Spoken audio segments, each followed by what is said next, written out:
आज इस बुलेटिन में बात होगी आरक्षण पर विवाद से मुश्किल में घिरी बीजेपी की, राहुल गांधी के बीजेपी और बीजेडी की दोस्ती पर बड़े खुलासे की। देखेंगे 2 चरण की वोटिंग के बाद क्यों घबराई बीजेपी, चुनाव आयोग पर क्यों भड़की आप, जानेंगे कांग्रेस से गठबंधन पर क्या है ममता का ऐलान। और बुलेटिन के आखिर में बात एमपी में बागियों से परेशान बीजेपी की। लेकिन तमाम बड़ी खबरों से पहले एक नजर आज की सुर्खियों पर। आज की डेट में इस देश में पावरफुल कौन है? जनता, we the people of India. जनता बेचारी पावर जानती है तो डीएम का ऑफिस में चले जाते हुजूर। किसको बेचारी को बताएं? नेता देखा, मेंबर ऑफ पार्लियामेंट देखा, पैर छू लिए। तेरे फूफा है? नहीं भैया। नहीं भैया, सांसद जी हैं। सांसद जी हैं तो क्यों पैर छू रहा है? तो पावर इस असलियत में इस देश की जनता के पास है। अखिलेश यादव ने बरेली में बीजेपी पर कसा तंज। प्रवीण एरन के प्रचार में कहा, बरेली में झुमके के बाद अब बीजेपी का अहंकार गिरेगा। दिल्ली प्रदेश कांग्रेस अध्यक्ष अरविंदर सिंह लवली का बीजेपी पर तंज। कहा, इस्तीफा पद से दिया, पार्टी से नहीं, मैं कहीं नहीं जा रहा, कांग्रेस में ही रहूंगा। 30 अप्रैल को तिहाड़ जेल में दिल्ली के सीएम अरविंद केजरीवाल से मुलाकात करेंगे पंजाब के सीएम भगवंत मान। लोकसभा चुनाव की रणनीति को लेकर हो सकती है चर्चा। और आरजेडी नेता तेजस्वी यादव ने पूर्व मुख्यमंत्री जितन राम मांझी पर बोला हमला। कहा, उन पर चढ़ गया है आरएसएस का रंग। ये तो थी सुर्खियां। अब बात आज की सबसे बड़ी खबर की। लोकसभा चुनाव में आरक्षण के मुद्दे पर बीजेपी बुरी तरह से घिर गई है। पार्टी नेताओं के बयान बीजेपी की मुसीबतों को लगातार बढ़ा रहे हैं, तो दूसरी तरफ इंडिया गठबंधन ने इस मुद्दे पर बीजेपी की मजबूत घेराबंदी शुरू कर दी है। चुनाव के बीच शुरू हुए आरक्षण विवाद ने बीजेपी को बैकफुट पर ला दिया है। आरक्षण के मुद्दे पर कांग्रेस का दावा सच होता हुआ नजर आ रहा है और बीजेपी मुश्किल में दिखाई दे रही है। बीजेपी के अपने ही नेता विपक्ष के दावों को सच बता रहे हैं। कांग्रेस का आरोप है कि बीजेपी आरएसएस देश में आरक्षण खत्म करना चाहते हैं और अब बीजेपी नेता मंच से ये ऐलान भी कर रहे हैं। दरअसल बीजेपी नेता आचार्य प्रमोद कृष्णम का एक वीडियो सोशल मीडिया पर काफी वायरल हो रहा है, जिसमें वो ये कहते हुए नजर आ रहे हैं कि अगले महाकुंभ में भारत को जातिगत जनगणना से मुक्त कराने का प्रस्ताव आएगा। उनके बयान को लेकर कांग्रेस बीजेपी पर हमलावर है। कांग्रेस प्रवक्ता पवन खेड़ा ने इस वीडियो को अपने सोशल मीडिया अकाउंट पर पोस्ट करते हुए लिखा, संविधान बदलने की बात सिर्फ बात नहीं है, यही इनका असली एजेंडा है। सुन लीजिए, मोदी जी की प्रिय भाजपा के ये नेता सरेआम आरक्षण को समाप्त करने का प्रण दिलवा रहे हैं। आरक्षण के मुद्दे को लेकर अब बीजेपी में भी टेंशन है, तो संघ प्रमुख मोहन भागवत ने तो अभी से सफाई देना भी शुरू कर दिया है। मोहन भागवत ने बयान दिया कि संघ शुरू से ही संविधान के अनुसार सभी आरक्षणों का समर्थन करता रहा है, लेकिन लोकसभा चुनावों में आरक्षण का मामला फिर से बड़ा चुनावी मुद्दा बनता दिखाई दे रहा है। ऐसे में अपने ही नेताओं के बयानों की बदौलत बीजेपी की राह अब आसान नजर नहीं आ रही। आरक्षण विवाद से बीजेपी बुरी तरह से फंस गई है, तो ओडिशा में बीजेपी के साथ दोस्ती और दुश्मनी के खेल में भी वो फंस चुकी है, क्योंकि कांग्रेस सांसद राहुल गांधी ने इसे लेकर उड़ीसा की जनता के सामने पूरी तस्वीर सामने रख दी है। तो क्या कहा राहुल ने, देखिए ये रिपोर्ट। राहुल गांधी ने आज उड़ीसा के केंद्रपाड़ा में रैली की, जहां राहुल ने तेलंगाना वाली रणनीति को अपनाकर एक बार फिर बड़ा दांव खेला है। राहुल ने कहा कि जिस तरह से नरेंद्र मोदी ने 22 से 25 लोगों को मिलाकर सरकार चलाई, ठीक उसी तरह यहां नवीन पटनायक कुछ चुने हुए लोगों की सरकार चला रहे हैं, जिनसे सिर्फ कुछ ही लोगों को फायदा होता है, बाकी जनता देखती रह जाती है।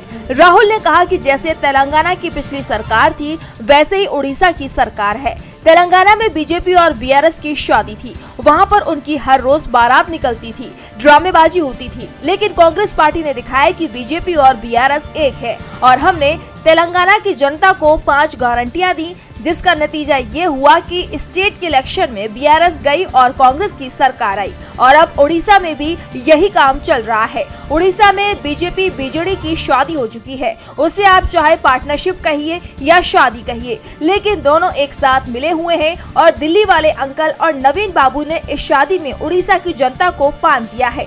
पान का मतलब पीए पांड्यान, ए अमित शाह, एन नरेंद्र मोदी, एन नवीन पटनायक, इन्होंने मिलकर आपका धन चोरी किया है। तेलंगाना वाला खेल उड़ीसा में भी हो सकता है। उड़ीसा में लोकसभा चुनाव के साथ ही विधानसभा का भी चुनाव है। ऐसे में कांग्रेस को अब बीजेपी बीजेडी की दोस्ती में अपना फायदा दिखाई दे रहा है। तो बीजेपी को पहले 2 चरणों की वोटिंग के बाद बड़े नुकसान का डर दिखने लगा है।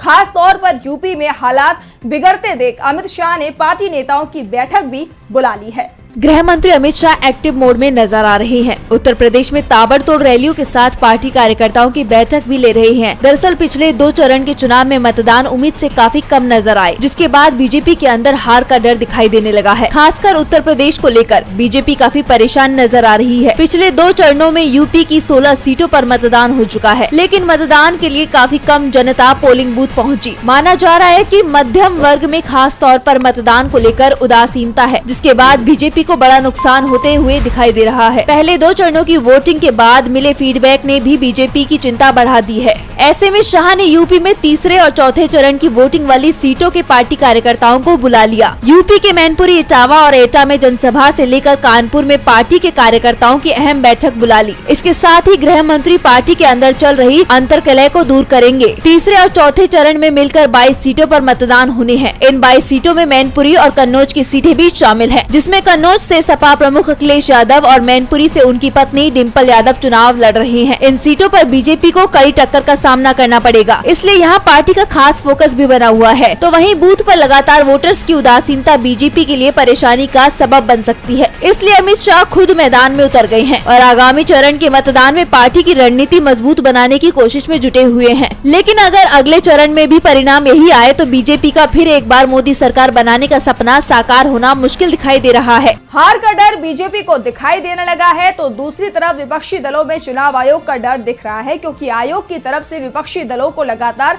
नोटिस भेजे जा रहे हैं। पहले शिवसेना यूबीटी के थीम सॉन्ग पर चुनाव आयोग ने नोटिस दिया था और अब आपके थीम सॉन्ग पर आपत्ति जता दी है। तो क्या है पूरा मामला, देखिए ये रिपोर्ट। चुनाव आयोग ने लोकसभा चुनाव के दौरान आम आदमी पार्टी को बड़ा झटका दिया है।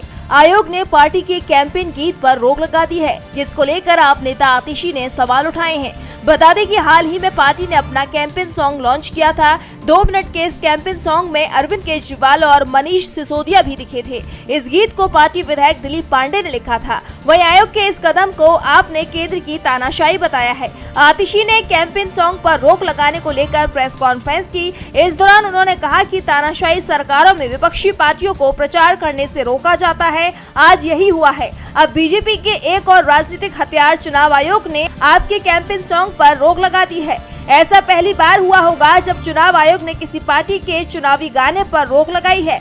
चुनाव आयोग को बीजेपी के जरिए रोज आचार संहिता का उल्लंघन नहीं दिखता है, लेकिन आम आदमी पार्टी के नेता सांस तक लेते हैं तो नोटिस आ जाते हैं। आतिशी ने कहा कि आपके कैंपेन सॉन्ग में कहीं भी बीजेपी का जिक्र नहीं है। हमने तानाशाही से लड़ने की बात कही है। इस पर चुनाव आयोग कहता है कि ये रूलिंग पार्टी की आलोचना है। अब तो चुनाव आयोग भी मान रहा है कि बीजेपी तानाशाही कर रही है। बीजेपी वाले सरकारी एजेंसियों का दुरुपयोग करके तानाशाही करें तब चुनाव आयोग को कोई दिक्कत नहीं होती है, लेकिन हम इसकी खिलाफत और जिक्र भी करें तो आयोग को इससे ज्यादा दिक्कत होती है। चुनाव आयोग की कार्रवाई पर आप भड़क उठी है और उसने ईसी के साथ बीजेपी को भी घेर लिया है। आपका दावा है कि विपक्ष की एकता से बीजेपी घबरा गई है और विपक्षी दलों की एकता को लेकर अब टीएमसी चीफ ममता बनर्जी का भी बड़ा बयान सामने आया है। तो क्या कहा ममता ने, देखिए ये रिपोर्ट। पश्चिम बंगाल की मुख्यमंत्री ममता बनर्जी ने बीजेपी की टेंशन बढ़ा दी है। ममता ने कांग्रेस के समर्थन का ऐलान कर दिया है।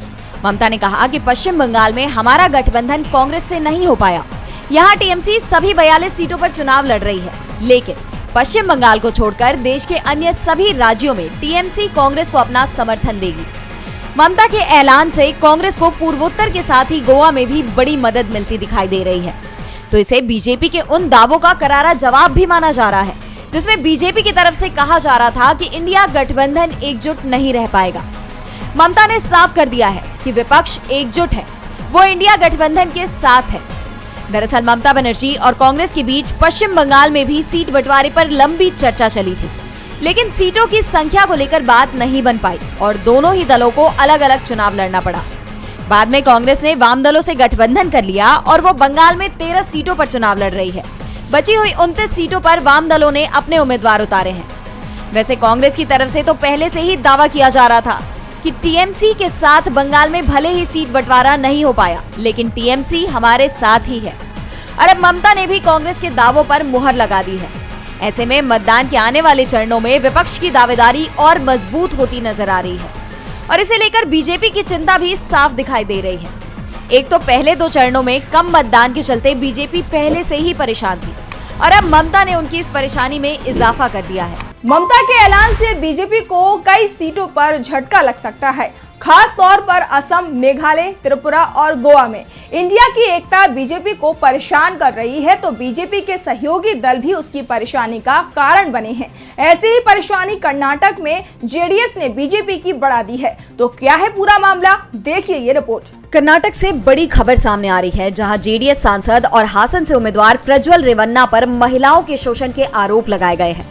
इसका एक वीडियो भी सोशल मीडिया पर वायरल हो रहा है, जिसके बाद महिला आयोग की अध्यक्ष ने कर्नाटक के मुख्यमंत्री सिद्धारमैया को पत्र लिखकर मामले में जांच के लिए एसआईटी गठित करने की मांग की थी।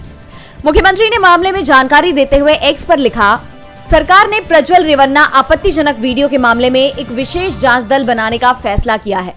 हासन जिले में आपत्तिजनक वीडियो क्लिप प्रसारित हो रहे हैं, जहां ऐसा प्रतीत होता है कि महिलाएं शारीरिक रूप से शोषित हैं। कर्नाटक में जेडीएस का बीजेपी के साथ गठबंधन है। इसे देखते हुए डिप्टी सीएम डीके शिवकुमार ने केंद्र सरकार से इस मामले में जवाब मांग लिया है। उन्होंने कहा कि ये आरोप सिर्फ कुछ नेताओं पर ही नहीं है, कर्नाटक बीजेपी प्रमुख बीवाई विजयेंद्र और दूसरे नेताओं को भी इस पर जवाब देना चाहिए। हालांकि बीजेपी और जेडीएस के चुनाव एजेंट पूर्णचंद्र तेजस्वी एमजी ने मामले में वायरल वीडियो के खिलाफ एफआईआर दर्ज कराते हुए इसे प्रज्वल रेवन्ना को बदनाम करने की साजिश करार दिया है। बता दें कि प्रज्वल रेवन्ना पूर्व पीएम एचडी देवगौड़ा के पोते और कर्नाटक सरकार में पूर्व मंत्री एचडी रेवन्ना के बेटे हैं और राज्य में लोकसभा चुनाव से ठीक 2 दिन पहले सोशल मीडिया पर बीजेपी समर्थित जेडीएस उम्मीदवार के ये आपत्तिजनक वीडियो वायरल हुए हैं और वीडियो वायरल होने के बाद प्रज्वल रेवन्ना जर्मनी चले गए। इसे लेकर भी कई सवाल उठाए जा रहे हैं, उन पर जांच के डर से भागने के आरोप लगाए जा रहे हैं। मामले में विवाद बढ़ने के साथ ही बीजेपी और जेडीएस दोनों ही मुश्किल में दिखाई दे रहे हैं। चुनाव से पहले उम्मीदवार पर लगे इन गंभीर आरोपों ने दोनों ही पार्टियों की दावेदारी पर गंभीर सवाल खड़े कर दिए हैं। और बुलेटिन के आखिर में बात एमपी बीजेपी में बगावत की। लोकसभा चुनावों का ऐलान होने से पहले बीजेपी एमपी की सभी 29 सीटों पर जीत का दावा कर रही थी, लेकिन पहले 2 चरण की वोटिंग के बाद से ही बीजेपी बैकफुट पर दिखाई देने लगी है, क्योंकि पार्टी के बागी नेताओं ने उसकी लुटिया डुबो दी है। तो क्या है पूरा मामला, देखिए ये रिपोर्ट। एमपी में लोकसभा चुनावों में अब तक कांग्रेस और बीजेपी के बीच सीधा मुकाबला माना जा रहा था, लेकिन चुनावों के बीच बीजेपी में कई सीटों पर हुई बगावत के बाद हालात बदल गए हैं। बीजेपी के कई बागी नेता दूसरे दलों की टिकट पर चुनावी मैदान में कूद गए हैं, जिससे बीजेपी को बड़ा नुकसान हो रहा है। इसके बाद उसका राज्य की सभी 29 सीटें जीतने का दावा। बुलेटिन के आखिर में देखेंगे जाने माने कार्टूनिस्ट इरफान की किस खबर पर पड़ी तिरछी नजर। सीटों पर अपनी हार की आशंका से डरे हुए दिखाई दे रहे हैं। विंध्य क्षेत्र, जिसे बीजेपी अपने लिए सेफ मान रही थी, वहां बागियों ने उसकी हालत खराब कर दी है। सतना लोकसभा सीट पर बीजेपी के पूर्व विधायक नारायण सिंह त्रिपाठी बसपा की टिकट पर मैदान में है और सीधी सीट पर पूर्व बीजेपी सांसद अजय प्रताप सिंह पार्टी छोड़कर गोंडवाना गणतंत्र पार्टी की टिकट पर चुनाव लड़ रहे हैं। इन्होंने बीजेपी के ठाकुर और ब्राह्मण वोट में जबरदस्त सेंधमारी कर दी है। बगावत के चलते मुश्किल में ज्योतिरादित्य सिंधिया भी दिखाई दे रहे हैं। दरअसल गुना शिवपुरी सीट से सिंधिया 2019 का लोकसभा चुनाव हार गए थे।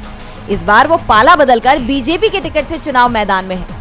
तो सिंधिया के खिलाफ कांग्रेस ने भी बीजेपी वाली रणनीति चली है और मजबूत स्थानीय उम्मीदवार मानवेंद्र यादव को मुकाबले में उतारा है। लेकिन इस बीच बीएसपी ने धनीराम चौधरी को टिकट देकर मुकाबला त्रिकोणीय बना दिया है। धनीराम बीजेपी के वोट बैंक में बड़ी सेंधमारी करते हुए दिखाई दे रहे हैं। साफ है, बीजेपी के लिए इस बार एमपी में बागियों ने बड़ी मुश्किल खड़ी कर दी है। सवाल हर चीज के लिए, आटा, दाल, चावल, तेल, साबुन खरीदते वक्त कितनी उंगली करते हो आप कि भाई ये आटे में मिलावट तो नहीं है, ये चावल में कंकर तो नहीं है, ये साबुन झाग तो अच्छी देगा ना। मोटरसाइकिल लेते वक्त भाई इसकी माइलेज तो ठीक है ना, इसकी आफ्टर सेल सर्विस अच्छी है। छोटा सा पेन खरीदते वक्त कितनी घिसापिटी करते हो, कितनी घिसापिटी, हर जगह हर वक्त हर चीज के लिए सवाल पूछते हो, सिवाय एक चीज के, अपनी सरकार चुनते वक्त 5 घंटे चलने वाली मस्कीटो कॉइल के लिए कितने सवाल करते हो। इसमें धुआं तो नहीं आएगा, ये बदबू तो नहीं देगी, इससे मच्छर तो मरेगा ना, लेकिन 5 साल तक अपनी सरकार चुनते वक्त एक सवाल नहीं करता, कुछ नहीं पूछता, बिल्कुल। और इसलिए मेरी डिमांड है ये उंगली। धर्म, पैसा, जात पात, धर्म, संप्रदाय के लिए वोट देने की बजाय जो आपसे वोट मांगने आए आप उससे सवाल पूछो। पूछो उससे कि अगले 5 साल तक तुम मेरे लिए क्या करोगे, मेरे बच्चों की शिक्षा के लिए क्या करोगे, मुझे नौकरी दिलाने के लिए क्या करोगे, मैं अगर बीमार पड़ गया तो मेरे परिवार के लिए क्या करोगे, अगले 5 साल तक तुम मेरे देश को आगे बढ़ाने के लिए क्या करोगे। पूछो उससे।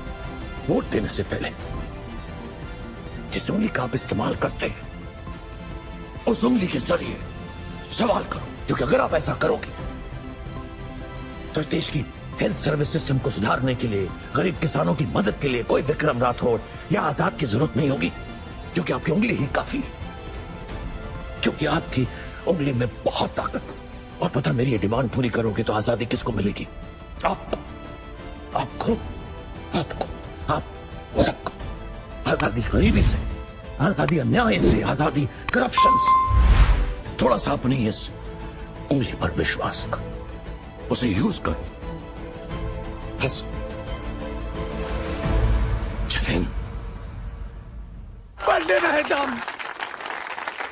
आज सोशल मीडिया से लेकर आपके चलते फिरते जीवन में भी पत्रकारिता के बुरे दौर की चर्चा होती है, क्योंकि जिन लोगों पर सूचना देने की जिम्मेदारी है वो आपके लिए नहीं बल्कि कॉरपोरेट और सरकारों को फायदा पहुंचाने में लग गए हैं। विज्ञापन मॉडल को खारिज कर आप इस बीमारी को दूर कर सकते हैं और अपने नारे को बुलंद कीजिए। मेरे खर्च पर आजाद है खबरें।